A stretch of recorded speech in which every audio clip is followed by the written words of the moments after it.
Okay, so let me check whether the audio is here. The audio is here. Sure, Amata.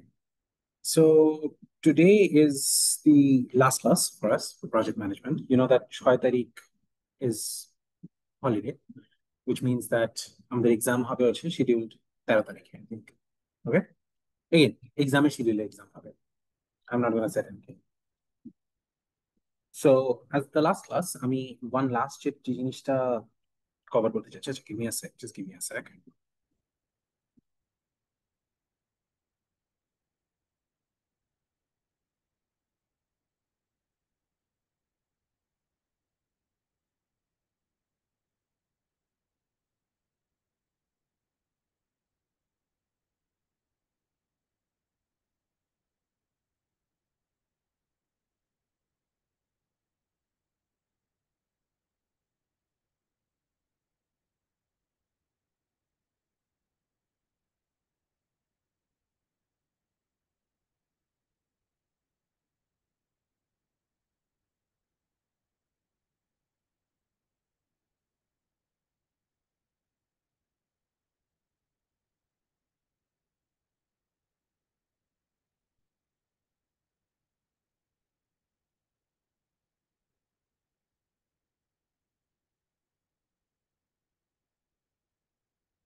So as the last class, যেটা করবো আমি, we are going to cover a few last concepts. So যদি আমরা একটু recap করি what we have done in all of project management. We looked into project charter, how to create a project charter. Then we looked into project charter থেকে আমরা কিভাবে stakeholder management করি, team task allocation করি using VC metrics. How do we do planning in terms of work breakdown structure? WBS use করে কিভাবে আমরা budgeting করি. How do we do budgeting using WBS, work breakdown structure? Then we looked into creating timelines and Gantt charts. Then we also looked into project management skills, project team skills, এগুলো নিয়ে একটা soft skill class করেছিলাম. Then we looked into project scheduling, network diagram, creating network diagrams or doing project scheduling in Excel. We looked into crashing. We looked into scenarios. This scenarios was a bonus, was not part of it, but yeah, we looked into that. So that's to sum up what we have done so far. The last thing that we'll do today is how do we do project risk management? Okay, project risk identification and project risk prioritization, and how do we manage this risk? Okay, that's the next thing that we're going to look into. So risk management এর জন্য খুব useful একটা টুল আছে যেটাকে আমরা বলি risk prioritization টুল। ঠিক আছে, ওটার বেশ কিছু নাম আছে, যদি আমি এটা ইন্ট্রোডিউস করি একটু।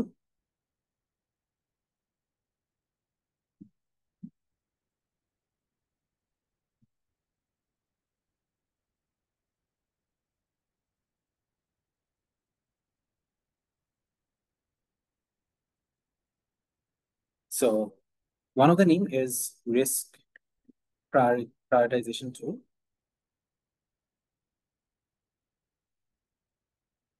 আরেকটা নাম আছে এটা, another name it is known by is called failure mode and effects mode assessment, আর এটার একটা শর্ট ফর্ম আছে, এটাকে আমরা আরো বলি FMEA. This is a very useful tool utilized in operations. So আমরা যদি চিন্তা করে দেখি, and failure modes and effects মানে effects analysis আসলে operations management এ ব্যবহার হয়, but at the same time it is heavily used in project planning. Project planning এর ক্ষেত্রে আমাদের যেটা লাগে, we need to identify few things. ওকে, প্রথমত আমাদের আইডেন্টিফাই করা লাগে what are the risks. So the whole process of risk prioritization is very simple.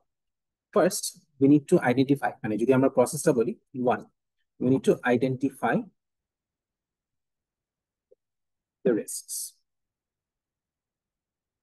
Hmm? Right, sure. Yes, sir. Sure, please, thank you.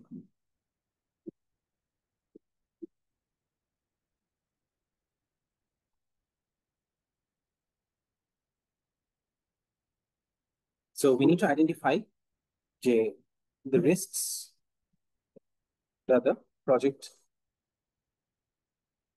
might face. এখানে will face বলতে কিছু নাই, because risks are uncertain.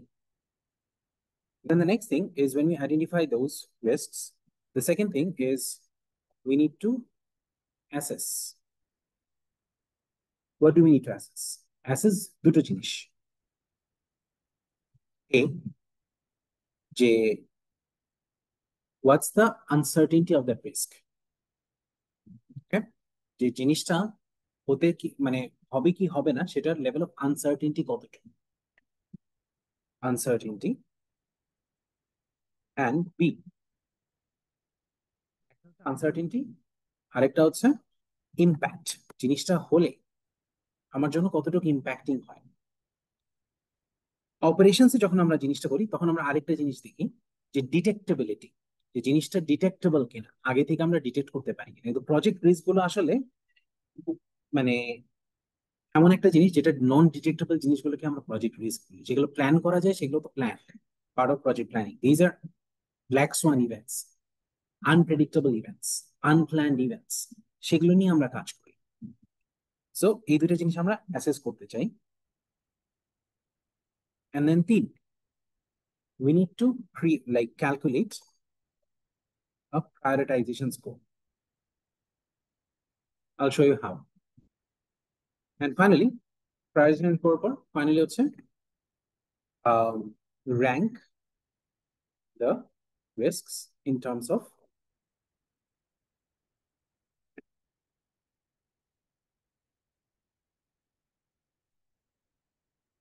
score.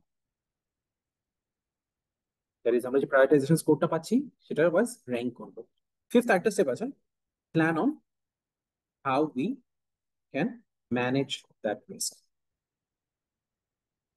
আমরা এই কয়েকটা জিনিসই আজকে step by step দেখবো, ঠিক আছে? It's a very simple tool, but it's very powerful.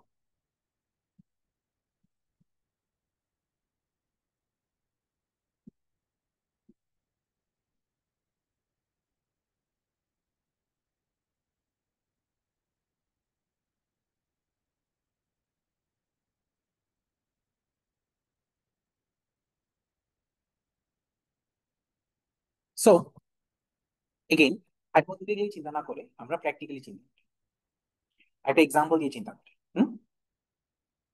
Again, আমরা যেহেতু পুরো প্রজেক্ট ম্যানেজমেন্টকে ওয়ান এসিআই এক্সাম্পল দিয়ে আগালাম, let's think about that.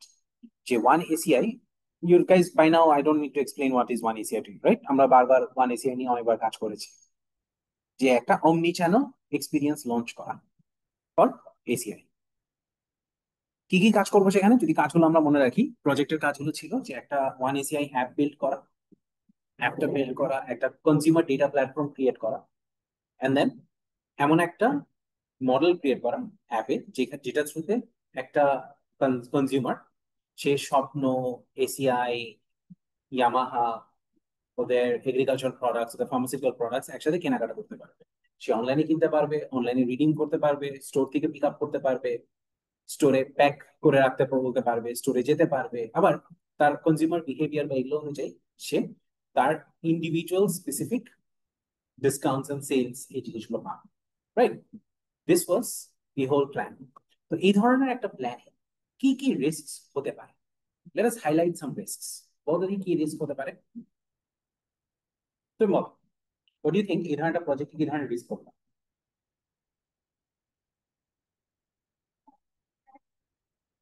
Operational risk, server crash, তারপর অ্যাপ ক্র্যাশ। সো এটাকে আমরা দিই এরকম, যে আমরা প্রথমত রিস্ক হাইলাইট, ঠিক আছে, রিস্কস। অ্যাকচুয়ালি এই শিটে না, এটা তো একটা ইনিশিয়াল শিট ব্যবহার করলাম, এই শিটটা নিয়ে আসি। সরি, আমি বোর্ডে করতেছি না, because this is being recorded as well. So বোর্ডে করলে যারা আসতে পারেনি তার রেকর্ডিংটা পাবে না, unfair on them. So yeah, let's highlight the risks. Okay, তো একটা হলো যেটা বললাম যে সার্ভার ক্র্যাশ, অ্যাপ ক্র্যাশ, দুটো একসাথেই বাঞ্চ করে দিই, যে অ্যাপ স্ল্যাশ সার্ভার ক্র্যাশ। ওকে, দেন তুমি বলো, একজন একজন করে একটা করে রিস্ক দাও।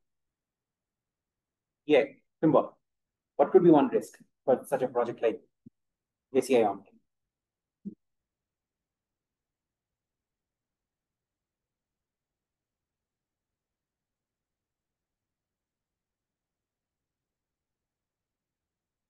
Hmm?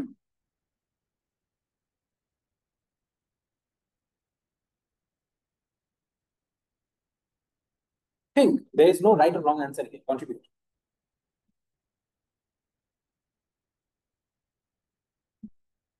Okay, what about you? My contribution to the deadline for that time. Hmm? The project might not be finished within the timeline. Timeline risk.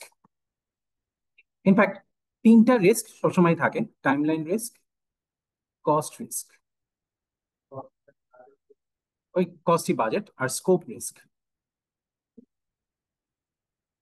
Scope risk মানে হচ্ছে যা ভাবলাম, যেটা করতে চাই, ইয়ামাহা বেঁকে বসলো না, আমি এগুলো নিয়ে কাজ করবো, কারণ প্রজেক্ট রিডিফাইন করা লাগবে, কি আমার অপশনটা পাইলাম না, বা ইসি ফার্মেসি বলো না। সো এই তিনটা কমন রিস্ক থাকে। আর কি রিস্ক? হুম,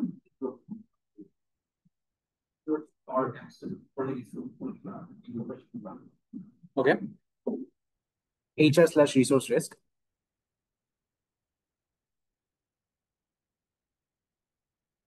আরেকটু স্পেসিফিক কিছু রিস্ক নিয়ে চিন্তা করি তোমারা। হুম, ডেলিভারি, টাইমলাইন।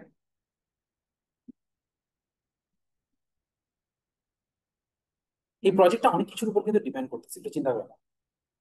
একটা হচ্ছে আমার যে সিডিপিটা বানাচ্ছি, কাস্টমার ডেটা প্ল্যাটফর্ম, যেখান থেকে আমি মনে করতেছি যে আমার অমনিতে প্রপার রিকমেন্ডেশন দিচ্ছে, ওই রিকমেন্ডেশন গুলো যদি কাজ না করে, আমার ইউজার ইজ লাইক, কি ভাই কি বলতেছে, এগুলো তো আমার কোনো দরকার নাই। যদি আমাদের রিকমেন্ডেশন চাল ডালের মতন হয়, যে জারি পায় দাঁড়িয়ে ফোন করে ডিম কিনতে হবে, তা তো হবে না। তা তো মানুষের বিরক্ত হয়ে যাবে, মিউট করে রেখে দিবে, যে কোনো লাভ হলো না। সো সোজা কথায় মডেল ফেল করা, মডেল প্রডিকশন ফেলিয়ার।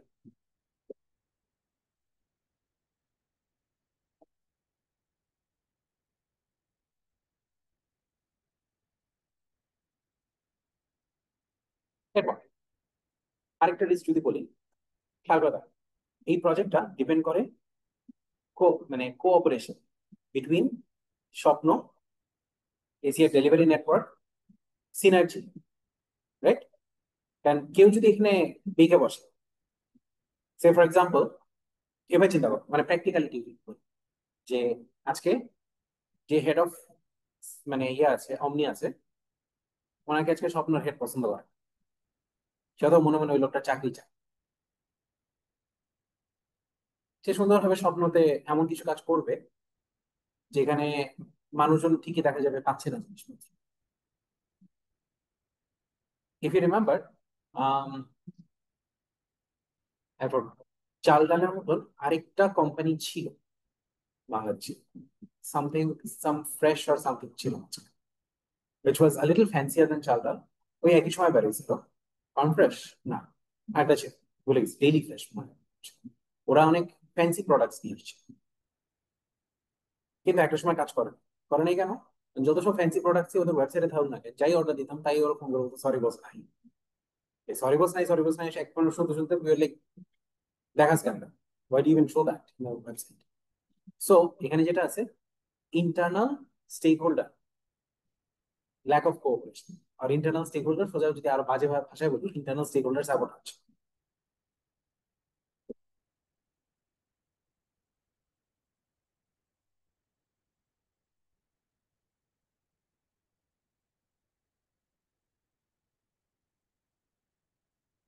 আর কি হয়? আর যেটা হতে পারে, আরেকটা পোটেনশিয়াল পসিবিলিটি ইজ, ঠিক আছে ওদের কনজিউমার ডেটা প্ল্যাটফর্মটা কাজ করলো, অ্যাপটা কাজ করলো, সার্ভার টার্ভার ঠিক মতো চললো, বাট সে এখানে সিকিউরিটি অন, সে ইন্টারনাল আমরা সব দিক দেখছি, এক্সটার্নাল তো দেখছি। What if while this is happening, Unimart বা মিনা বাজার কম্পিটিটর একটা বেটার অমনি চ্যানেল এক্সপিরিয়েন্স নিয়ে আসো, বা নতুন একটা কোম্পানি চলে আসবে with a better omni channel solution, so better alternative risk.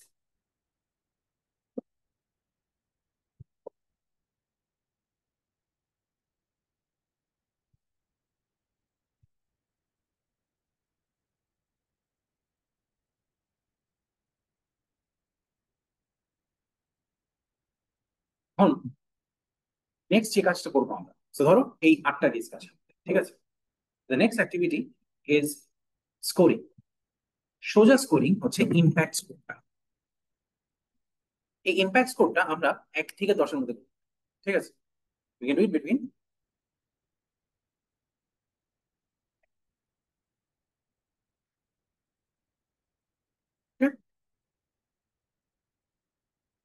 যেখানে 10 মানে হচ্ছে মানে হইলে গেঞ্জাম, সিভিয়ার গেঞ্জাম, ওয়ারেজ 1 মানে হচ্ছে ম্যানেজমেন্ট। সো প্রথমত, অ্যাপ বা server crash,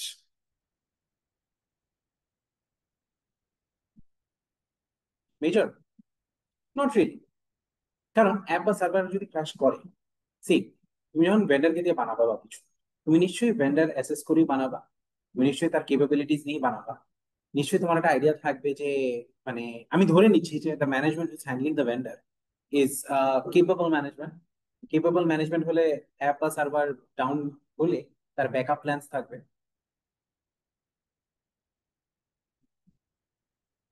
It is any technology project, the first and foremost thing is এই যে crash backup.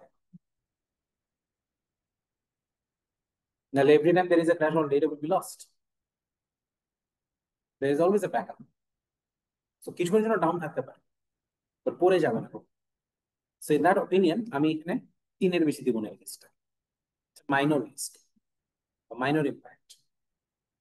টাইমলাইন রিস্ক, দেরি হচ্ছে।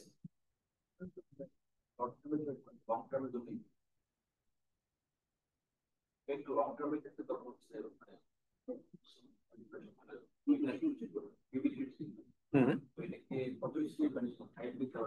Exactly, this again is moderate much. Cost, this can be a little high because any project has a budget. Budget overdo হয়ে গেলে সেই টাকাটা কোত্থেকে আসবে? এন্ড যদি বেশি ওভার, মানে ওভার এক্সট্রা হয়ে যায়, কস্ট ওভার বাজেটের হয়ে যায়, সেই ক্ষেত্রে তখন হয়তো প্রশ্ন আসতে পারে যে এটা আসলে বেনিফিটটা কই থেকে আসবে। So this in my opinion should be 7। Scope, scope হচ্ছে কাজের পরিধি বেড়ে যাওয়া কম।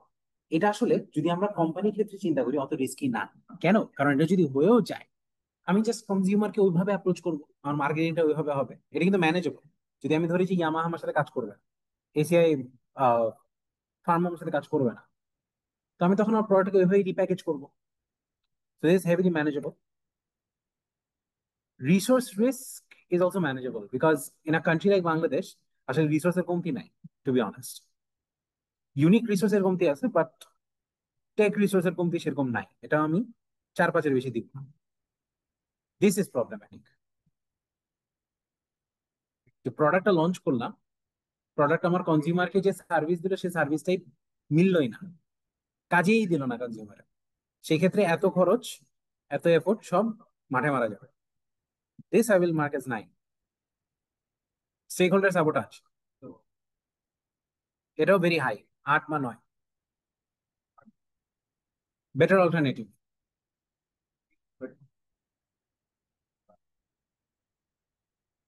এটা লো না আর বেশি হাইও না, কারণ কম্পিটিশন তো থাকবেই। Business means competition, there be someone who's coming in competition, আর এটা যখন আসবে I can take decisions to improve my capabilities as well. So let's call it 5, mid range. এই পার্টটুক সোজা, এরপর পার্টটুক কঠিন। নেক্সট যে স্কোরিংটা করবো আমরা, সেই স্কোরিংটা হচ্ছে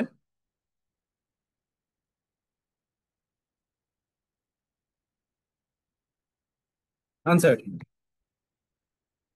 1 থেকে 10। এই ক্ষেত্রে ইন দিস সিচুয়েশন 1 মিনস জিনিসটা সার্টেন, আমি জানি এটা হবে, এটা আনসার্টেনটি নাই। সার্টেন হলে কেন 1? Why is it beneficial for me certain হলে? বিকজ সার্টেন হলে টেনশন কম, আমি জানি এটা হবে, আমরা এটা প্রিপারেশন নিব, শুরুতেই প্রিপারেশন নিব।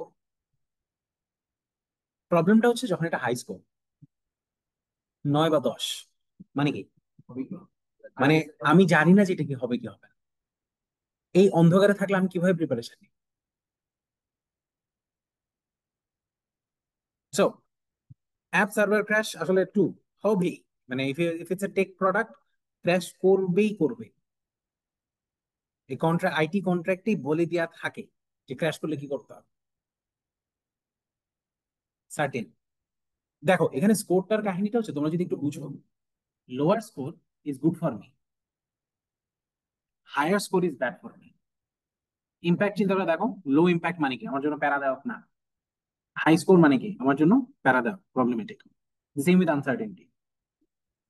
টাইমলাইন রিস্ক ইজ, মোটামুটি এভরিওয়ান নোজ দ্যাট টাইমলাইন মানে মিট করবে না। So it's sort of certain, এটাও 3-এর বেশি দিব না। Same with cost and scope, এগুলো আসলে 3, এগুলো আসলে জানা রিস্ক, এগুলোর জন্য শুরু থেকেই প্রিপারেশন এমনিতেই থাকা লাগে। এইচআর রিসোর্স রিস্ক, এটা একটু আনসার্টেন, অনেক সময় ভালো রিসোর্স হতে পারে, অনেক সময় নাও হতে পারে। 5, দিস ইজ হাই। এটা মডেল না বানানো পর্যন্ত আমি জানি না। ইন্টারনাল স্টেক হোল্ডার সাপোর্টেজ, এটাও হাই, জানা সম্ভব না। বেটার অল্টারনেটিভ, এটাও জানা সম্ভব না, এটা মার্কেটে যে কোনো সময় আসতে পারে, মার্কেট রিসার্চ করতে পারি আমরা, বাট যে কোনো সময় একটা নতুন কোম্পানি চলে আসতে পারে, এটাও হাই।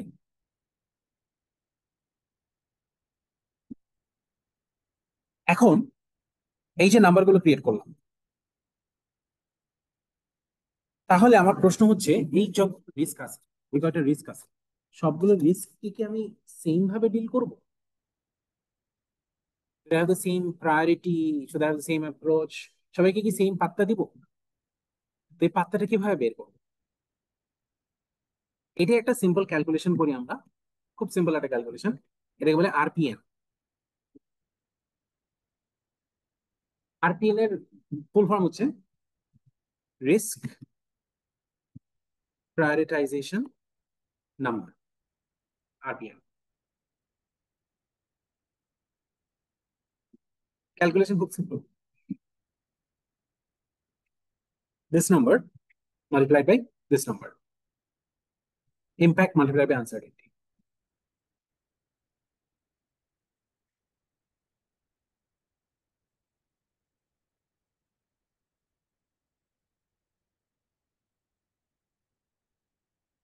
আমরা একটা কাজ করে ফেলি, এটাকে একটা টেবিল বানায় ফেলি। সো এই যে আরপিএনটা ক্যালকুলেট করলাম, ইম্প্যাক্ট মাল্টিপ্লাইড বাই আনসার্টেনটি। এখন একটা জিনিস বল, ইম্প্যাক্ট হাই হওয়া আমার জন্য খারাপ, আনসার্টেনটি হাই হওয়া আমার জন্য খারাপ। তাহলে আরপিএন এর নাম্বারটা যদি হাই হয়, এটা কি ভালো না খারাপ? খারাপ, রাইট? কারণ দুইটা হাই নাম্বার মাল্টিপ্লিকেশন হইলেই তো একটা হাই নাম্বার আসবে। সো আরপিএন যদি হাই একটা নাম্বার হয়, তার মানে এটা খারাপ আমার জন্য।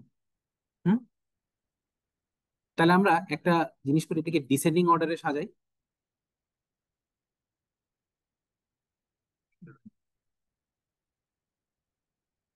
তো যদি আমি জানতে চাই এখন, which are the 3 most significant risk for my omni project, এই 3টা, রাইট? This is FMEA.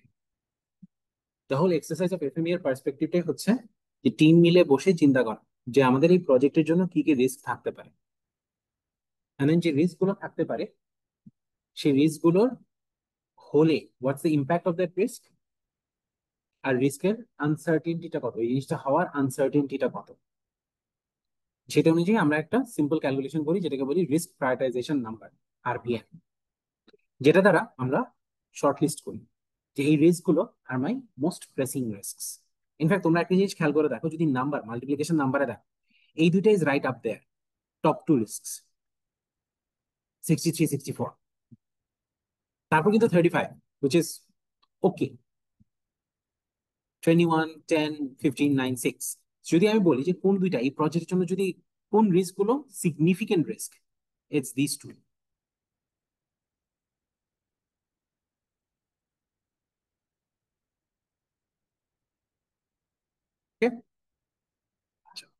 এটা তো আইডেন্টিফাই করলাম রিস্ক গুলো। How do we manage them? How do we manage risks? So যদি এখানে নিয়ে আসি যে how do we manage risks,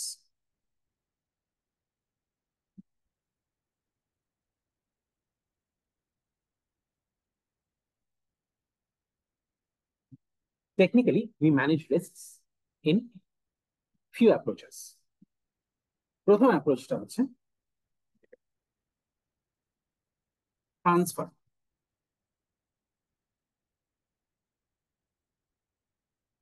what do you mean by transfer?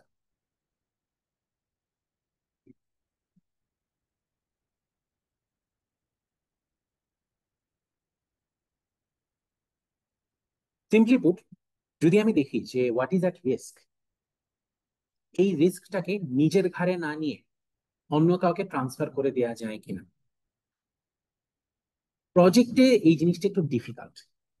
Risk ম্যানেজমেন্টে, রিস্ক ম্যানেজমেন্ট শুধু কিন্তু প্রজেক্ট রিস্ক ম্যানেজমেন্ট তা না, risk management itself is a very big field, যেখানে ফাইন্যান্সিয়াল রিস্ক ম্যানেজমেন্ট আছে, প্রজেক্ট রিস্ক ম্যানেজমেন্ট আছে, অনেক ধরনের। তো ট্রান্সফারটা আসলে ফাইন্যান্সিয়ালি সম্ভব। কিভাবে সম্ভব? যেমন তোমরা একটা জিনিস চিন্তা করে দেখো, যে আজকে say for example you can invest money in a business, in a stock. তো যে টাকাটা তুমি একটা স্টক বা বিজনেস ইনভেস্ট করতেছো, দ্যাট কামস উইথ রিস্ক। সেই রিস্কটা কি? যে ও ভালো করলে তোমার ভালো রিটার্ন অফ মানি আসবে, ও খারাপ করলে তোমার খারাপ রিটার্ন অফ মানি আসবে। তো এক, তুমি যেটা করতে পারো, তুমি you take the own risk, you study, you find out কোথায় কোথায় ইনভেস্ট করবা, সেটা ইনভেস্ট করো। or you can transfer the risk. How? You can go to a fund manager firm, fund management firm, like এই যে Berkshire Hathaway, mutual fund, এই কোম্পানিগুলোতে যেতে পারো, যারা আসলে মানুষের ফান্ড ম্যানেজ করে। তাদেরকে টাকা দিয়ে বলতে পারো যে ভাই আমি টাকা দিব, তোমাকে এটা ম্যানেজ করার একটা ফিও দিব, I'll pay money, but in return you ensure that আমার এই রিটার্নের নিচে যেন না নামে। তো এই যে ফান্ড ম্যানেজমেন্ট ফার্ম গুলো এই কাজটাই করে, যারা এই যে ভেঞ্চার ক্যাপিটাল ফার্ম বা এই যে ইনভেস্টমেন্ট ক্যাপিটাল ফার্ম, এরা এই কাজগুলি করে, যে তারা অন্যের টাকার দায়িত্ব নেয়, নিয়ে বলে যে হে, আমি এই সব জায়গায় ইনভেস্ট করবো, এনশিওরিং দ্যাট তোমার যেন এর বেশি লস না হয়। যদি হয়ে থাকে, তখন the firm absorbs it, not you. You are setting a border. আমি যদি আজকে 100 টাকা আজকে একটা ইনভেস্টমেন্ট ফার্মকে দিই, বা একটা ফান্ড ম্যানেজমেন্ট ফার্মকে দিই, বলি যে আমি 100 টাকা দিচ্ছি, বছরের শেষে আমাকে তুমি 110 দিবা কি তার বেশি দিবা, ইন রিটার্ন তোমাকে মাসিক আমি 15 টাকা করে একটা সার্ভিস ফি দিব। তো সেই ক্ষেত্রে ইনভেস্টমেন্ট ম্যানেজমেন্ট ফার্মের আর্নিং হচ্ছে 15 টাকা করে পাচ্ছে সে সার্ভিসটা। কিন্তু যদি এখন তার 100 টাকা 50 টাকা হয়ে যায়, ওর পকেট থেকে কিন্তু তার 110 টাকাই দিতে হবে, বিকজ ওইটার জন্য টাকা নিচ্ছে। কিন্তু যদি 110-এর থেকে অনেক বেশি আর্ন হয়, সেই ক্ষেত্রে ওই লোকটা একটা প্রফিট শেয়ার পাবে। সো বেসিক্যালি আমি এখানে যেটা করতেছি, একটা থার্ড পার্টি ফার্মকে মাসিক টাকা দিয়ে একটা constant cost, instead of an uncertainty out there, যে 100 আজকে 150 হইতে পারে, 30ও হইতে পারে, ওই আনসার্টেনটাকে ক্যাপ করতেছি। কিভাবে ক্যাপ করতেছি? I am paying a firm to take my risks and give me a guarantee যে সে মিনিমাম 1 বছরের শেষে এত টাকা বেরোবে at least. So this is risk transfer. না, প্রজেক্টের ক্ষেত্রে কি আমরা রিস্ক ট্রান্সফার করতে পারি? আমরা যদি আমাদের যে রিস্ক গুলো আছে দেখি, is there any possibility to transfer any of this risks? একটা রিস্ক আছে যেটা ট্রান্সফার করা সম্ভব।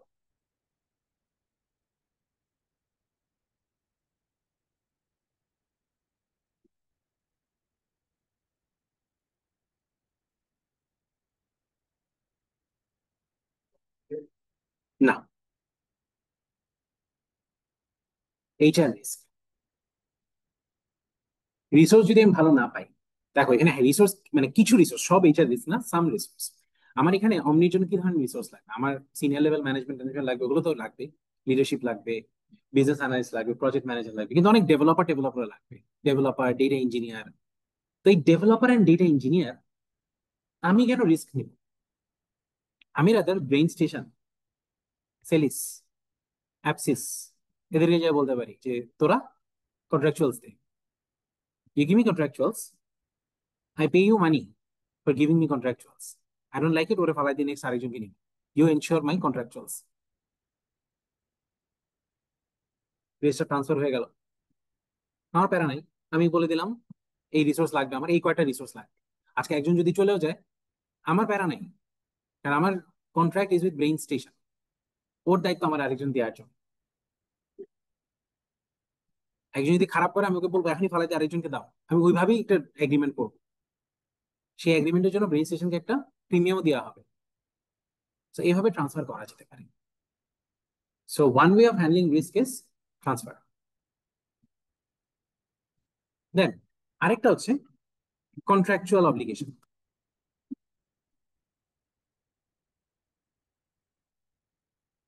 কন্ট্রাকচুয়াল অব্লিগেশন মানে কি? আমি কন্ট্রাক্ট দিয়ে বাইন্ধে দিতে পারি যে আমার এই খারাপ সিচুয়েশন গুলোতেও এভাবে আমাকে ট্যাকেল করতে হবে তোমার। যেমন best way of contractual obligation here is the server crash. আমি ভেন্ডরকে বলেই দিব যে ভাই আমি জানি না, ক্র্যাশ হলে এক, তোমার আমাকে একটা পেনাল্টি দিতে হবে।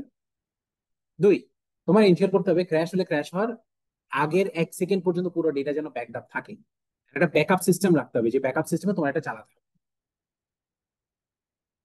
এটা সে না রাখা পর্যন্ত আমি তাকে কন্ট্রাক্টটা দিবই না। My payment will not be done before they make me that contract. Contractually আরেকভাবে রিস্ক হ্যান্ডেল করা যায়। কস্ট রিস্কটাকে কিছুটা কন্ট্রাকচুয়ালি করা যায় কিভাবে? যেমন কস্ট ইনভলভ অনেক ধরনের থাকতে পারে। কিছু থাকতে পারে ভ্যারিয়েবল কস্ট, কিছু থাকতে পারে ফিক্সড কস্ট, কিছু থাকতে পারে এমন cost such as resource cost, such as server cost, such as, আমি এখানে সার্ভার টার্ভার শুধু না, এখানে যদি আমি বলি যে ঠিক আছে আমার যে র মেটেরিয়ালস গুলো, বা এই ক্ষেত্রে র মেটেরিয়ালস নাই, বাট প্রোডাকশনে যখন র মেটেরিয়ালস লাগে, তো র মেটেরিয়ালস এর আইটেমেরও তো খরচ বেড়ে যেতে পারে, রাইট? বালি, কনস্ট্রাকশন যদি বলি, rods and stuff like that. So এগুলোকে কিভাবে আমরা কন্ট্রাকচুয়ালি ফিক্স করতে পারি? আমরা একটা সাপ্লায়ারের কাছ থেকে আগে থেকে একটা গ্যারান্টি নিয়ে নিতে পারি, একটা ফিউচার কন্ট্রাক্ট বলে এটাকে। ফিউচার কন্ট্রাক্টে বলে দিতে পারি তুমি নেক্সট 5 বছর আমাকে এই টাকায় এই কন্ট্রাক্ট এই জিনিসটা দিবা। তাহলে কি হচ্ছে, আমার ওইখানে আনসার্টিটা কমে আসতেছে।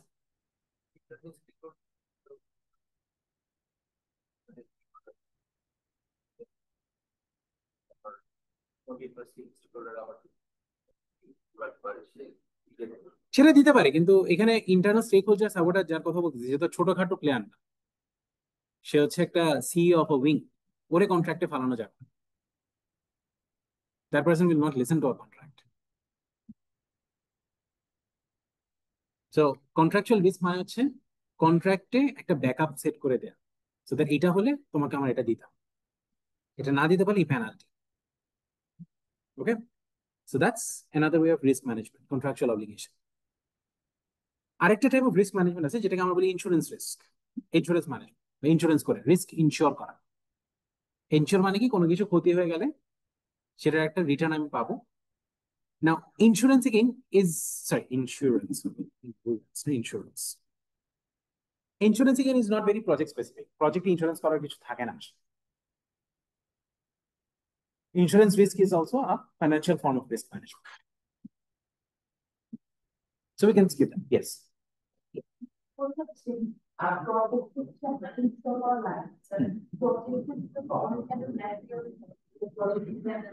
হুম, ওগুলো করা যায়, বাট আমি ওভারঅল প্রজেক্ট রিস্ক, যে প্রজেক্ট রিস্ক গুলো মোস্টলি অপারেশনাল রিস্ক, ওগুলোতে যেমন ইন্স্যুরেন্স করার কিছু থাকে না।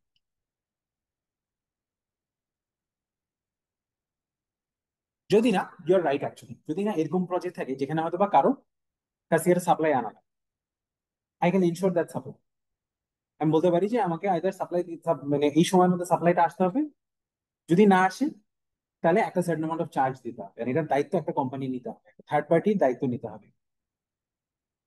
এটা কিন্তু অনেক কোম্পানি করে, অনেকে যারা কনস্ট্রাকশন, কনস্ট্রাকশন শুধু না, যারা ম্যানুফ্যাকচারিং এ কাজ করে, তারা কিন্তু র ম্যাটেরিয়াল ইন্স্যুরেন্স বলতে একটা কনসেপ্ট আছে, যেটা ফাইন্যান্সিয়াল ইন্স্যুরেন্স। র ম্যাটেরিয়াল ইন্স্যুরেন্স মানে হচ্ছে আমি আসলে একটা কোম্পানির কাছ থেকে জিনিসটা নিব।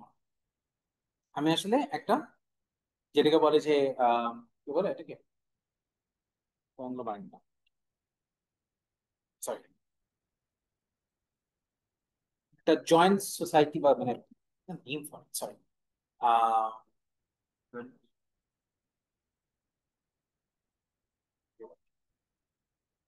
যখন multiple banks join together to give a loan, what is it called? Give me নামটা, সরি মাথা আসছে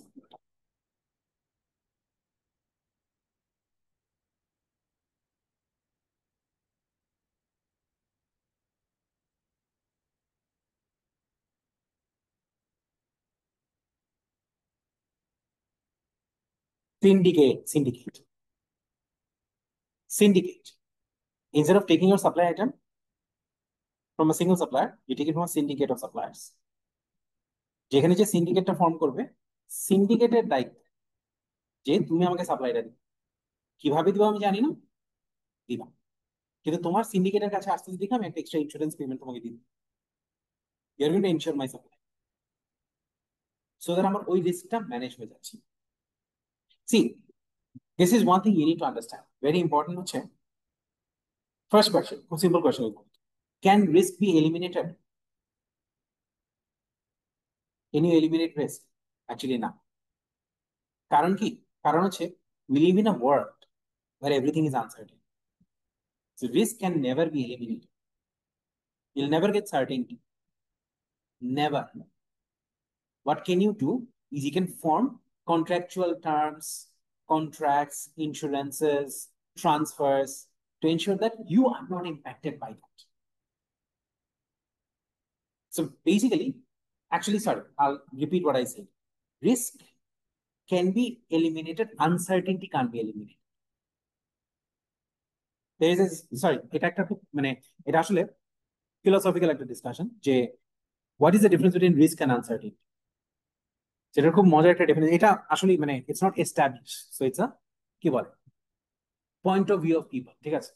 আমার পয়েন্ট অফ ভিউ বা যে মানে স্কুল অফ থট আমি বিলিভ করি, তাদের পয়েন্ট অফ ভিউ হচ্ছে, ধরো চিন্তা জিনিস হিসেবে চিন্তা করা হয় যে আজকে একটা কয়েন টস, ঠিক আছে, বা ওই যে আমরা মুভিগুলোতে দেখি না ব্ল্যাক জ্যাক খেলে মানুষজন, যেখানে নাকি ওই যে একটা ছক্কা যদি একটা নাম্বার এদিক ওদিক হয় অনেক টাকা ডিফারেন্স, 1 টাকা আসলে, সিঙ্গেল মানে ওয়ান আসলে অনেক টাকা, ছয় আসলে কোনো টাকা নাই।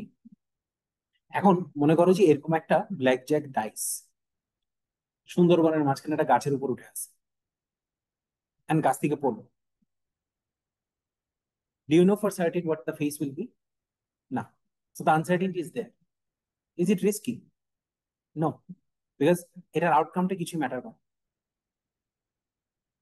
বাট আজকে সেম জিনিসটা আজকে ক্যাসিনোতে, যে ক্যাসিনো টেবিলে তুমি হয়তো বা তোমার লাইফের আর্নিং এর 1/3 রেখে দিছো, সেখানে ওই same ডাইসটার আউটকামটা is risky for you. Why? Because that outcomes uncertainty will connect to either you gaining money or losing money, gaining something or losing something. So risk can be eliminated, uncertainty can't be. So তুমি যখন এই যে এই transfer করতেছো, contractual obligation দিচ্ছ, insurance করতেছো, তোমার side থেকে risk is ক্যাপড,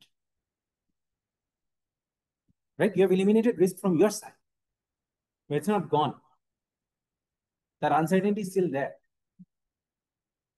So risk in the system will be there. You just pass it to someone else. So that's another method, insurance. What else?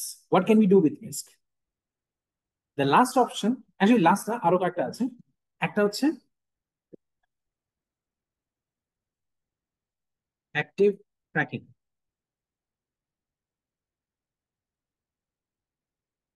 Active tracking মানে হচ্ছে তুমি প্রতিটা ধাপে, যেহেতু তুমি জানো যে জিনিসটা রিস্কি, এন্ড তুমি দেখতেছো যে এই রিস্কটা অন্য কারো ঘাড়ে চাপানো যাইতেছে, টাকা দিয়ে হোক বা কন্ট্রাকচুয়ালি হোক অন্য কারোর উপর ফালানো যাইতেছে, সেই ক্ষেত্রে you actively track that risk.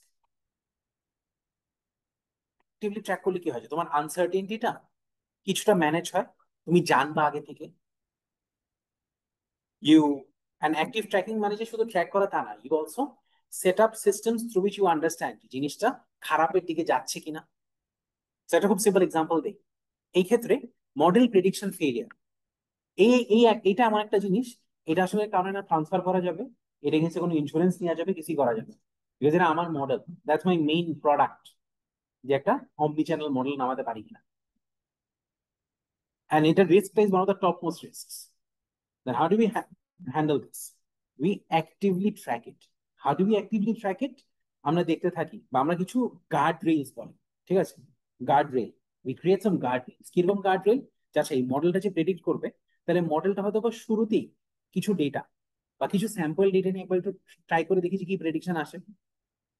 এটা হয়তো বা while the customer data platform is being built, হয়তো বা 200 জন কাস্টমারকে নিয়ে একটা ছোট আকারে পাইলট টেস্টিং করে দেখি, তারপরে তো আরো কিছুদিন পর আরো 400টা কাস্টমারকে নিয়ে আরেকটা পাইলট টেস্টিং করে দেখি, লঞ্চ করার আগে মাল্টিপল টেস্ট করে করে করে করে দেখা যে জিনিসটা আসলে কতটুকু সাকসেসফুল বা failure, and keeping an eye on it, keeping a very close eye on it.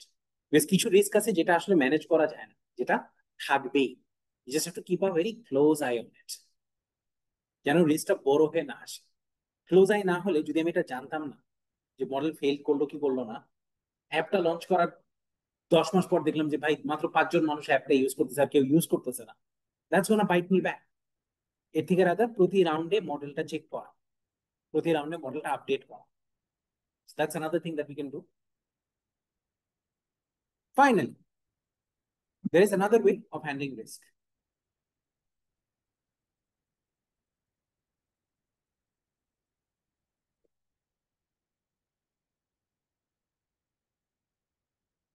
Especially when you are handling with risks related to people,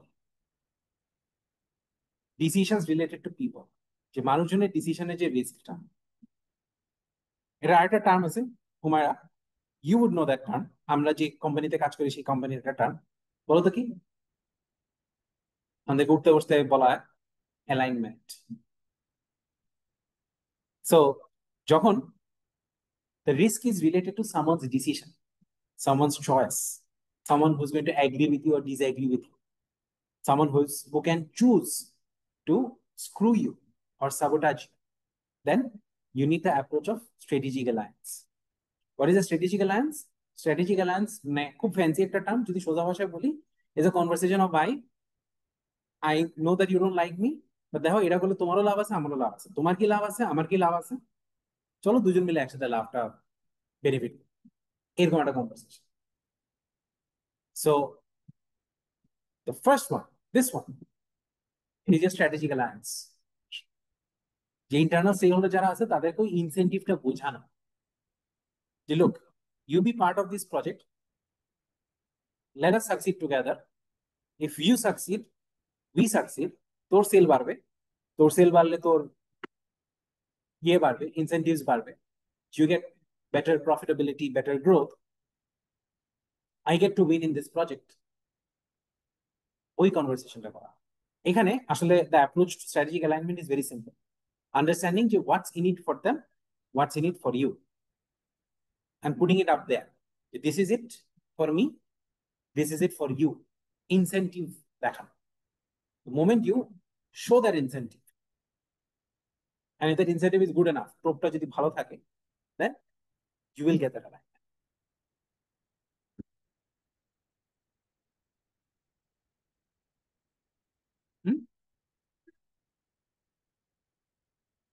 ইন্স্যুরেন্সের জন্য আসলে এখানে I don't think there is any risk that can be handled by insurance here, এই প্রজেক্টের জন্য। Insurance is more financial, বা ওই যে যেটা বললাম যে সাপ্লাই আইটেমস বা এগুলোর জন্য ইন্স্যুরেন্স করা যায়।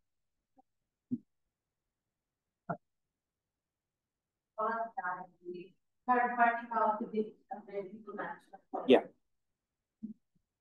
একটু আগে এটা বলছিলাম, ওটা হচ্ছে ওই যে তোমার contractual obligation or even transfer, যে থার্ড পার্টি কাউকে বললাম যে, কারণ সব রিস্ক মানে সব এমপ্লয় না, সে আমার স্ট্র্যাটেজিক যারা এমপ্লয় আছে ওদেরকে তো আর ট্রান্সফার করতে পারবো না, বাট কন্ট্রাকচুয়াল গুলোকে দিই, যেটা মানে I think you are not there, বলছিলাম যে ডেটা ইঞ্জিনিয়ার লাগবে, আমার ডেভেলপার লাগবে, ওদেরকে আমরা নিলাম রেজিস্ট্রেশন থেকে, রেজিস্ট্রেশনে বললাম যে ভাই আমি চাই, জানি না কারে দিবা, আমি জানি আমার এই কোয়ালিটি লাগবে, এই কোয়ালিটি প্রতিদিন থাকতে হবে।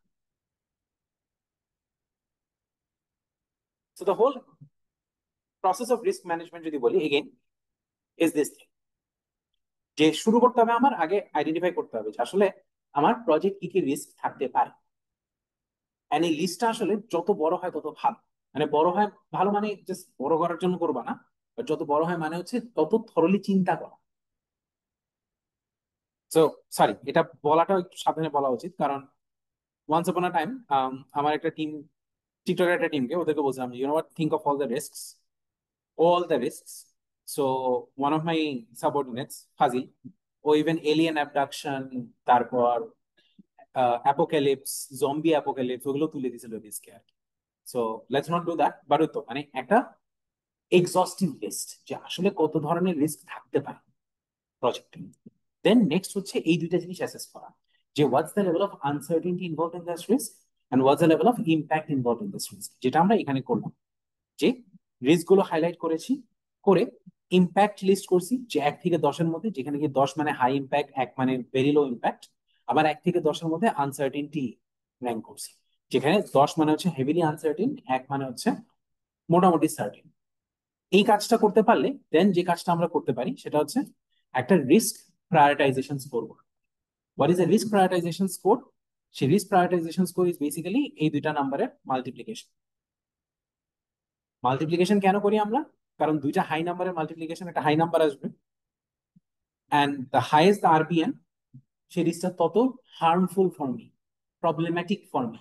কারণ আইদার হাই আরপিএম মানে হচ্ছে জিনিসটা হয়তোবা হাই ইম্প্যাক্ট, অর হয়তোবা হাইলি আনসার্টেন, অর হয়তোবা both, which is bad for me.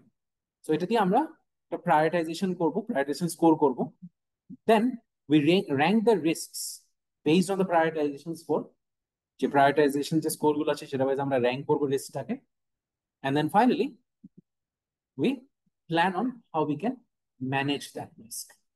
সেই ম্যানেজমেন্টে কয়েকটা অ্যাপ্রোচ আছে। ট্রান্সফার, অন্য কারো ঘাড়ে চাপায় দেওয়া। কন্ট্রাকচুয়াল অব্লিগেশন, এনশিওর করা যে একটা কন্ট্রাক্টের সাথে ব্যাকআপ ট্যাকআপ সব সেট করা আছে। Insurance, financial protection. Active tracking, যেটা আসলে কারো ঘাড়ে চাপা দিয়ে চাপানো সম্ভব না, সেটা নিজেরই ট্র্যাক করতে হবে, গার্ড রেল সেট করতে হবে, সো দ্যাট আমি আগে থেকে জানতে পারি। And finally strategic plans for partnership risks. That's it. Questions?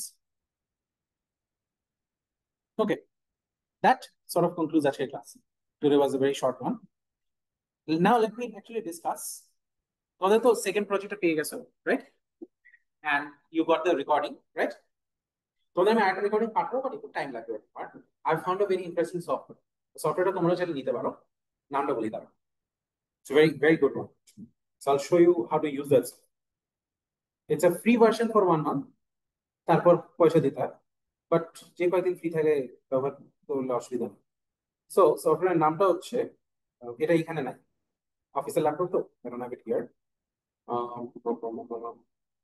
Risk amp, risk amp, RISK, risk amp, AMP,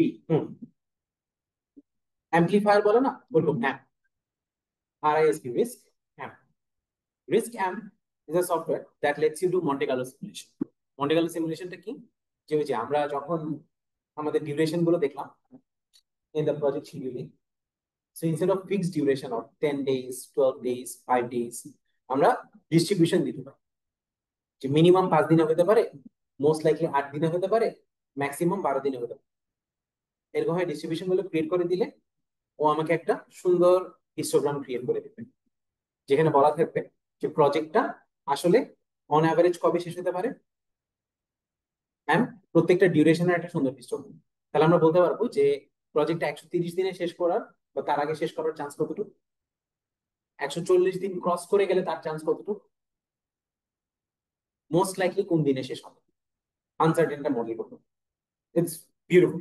I'll show you. মানে it's a very short video I'll send you. So again, that is a bonus material. Okay. So এখন যদি আমরা final নিয়ে কথা বলি, ফাইনালটা আসলে হবে কি?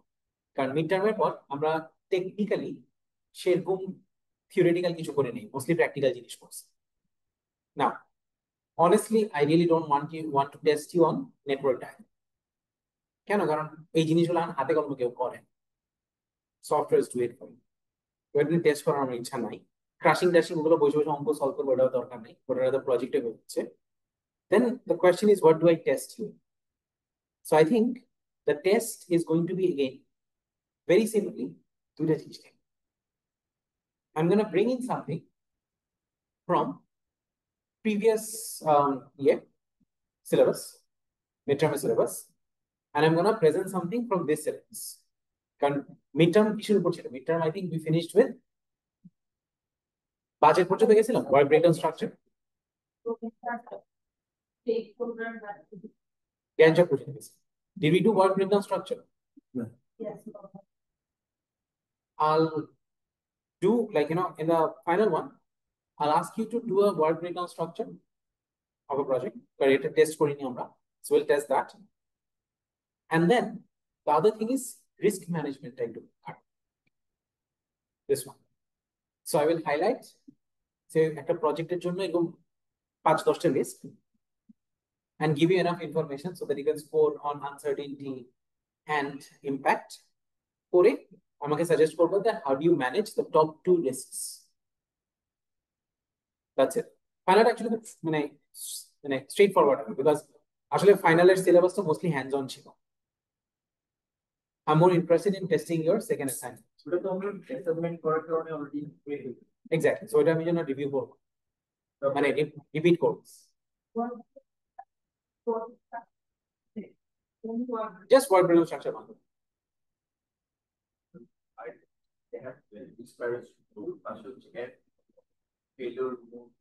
হ্যাঁ, ওইটার নামটা হচ্ছে মানে প্রজেক্ট ম্যানেজমেন্ট, এটাকে আমরা রিস্ক প্রায়োরিটাইজেশন বলি। অপারেশনস ম্যানেজমেন্টে ওটাকে failure modes and effects analysis. অপারেশনসে ওরা আরেকটা জিনিস দেখে, অপারেশনসে ওরা 3টা জিনিস দেখে। এটা হচ্ছে ফ্যাক্টরি ফ্লোরে অনেক বেশি কাজে দেয় জিনিসটা। দ্যাট ইজ ওরা ইম্প্যাক্ট দেখে, আনসার্টেনটি দেখে, আরেকটা টার্ম দেখে যেটা বলে ডিটেক্টেবিলিটি। ডিটেক্টেবিলিটি মানে হচ্ছে কোন ফ্ল গুলো হওয়ার আগে ধরতে পারবো, কোন ফ্ল গুলো হওয়ার আগে ধরতে পারবো, ঠিক আছে। আর ওখানে আনসার্টেনটি দেখেন, ওরা ইম্প্যাক্ট দেখে, এই দিয়ে একটা টার্ম আছে, 3টা জিনিস দেখে। সো এটা হচ্ছে মোস্টলি অপারেশনস এর জন্য। আমরা যেটা ইউজ করি রিস্ক ম্যানেজমেন্টের জন্য সেটা ইজ দিস টাইপ অফ টুল।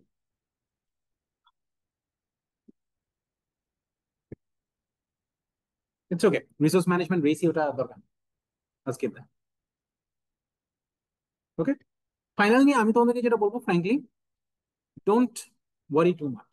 ওকে, ফাইনালটা নিয়ে you shouldn't worry too much, it's gonna be very straight forward. এই রিস্ক ম্যানেজমেন্টে আমি একটু দেখবো আর work breakdown structure, that's it. Focus more on the assignment. Okay, that's it for today.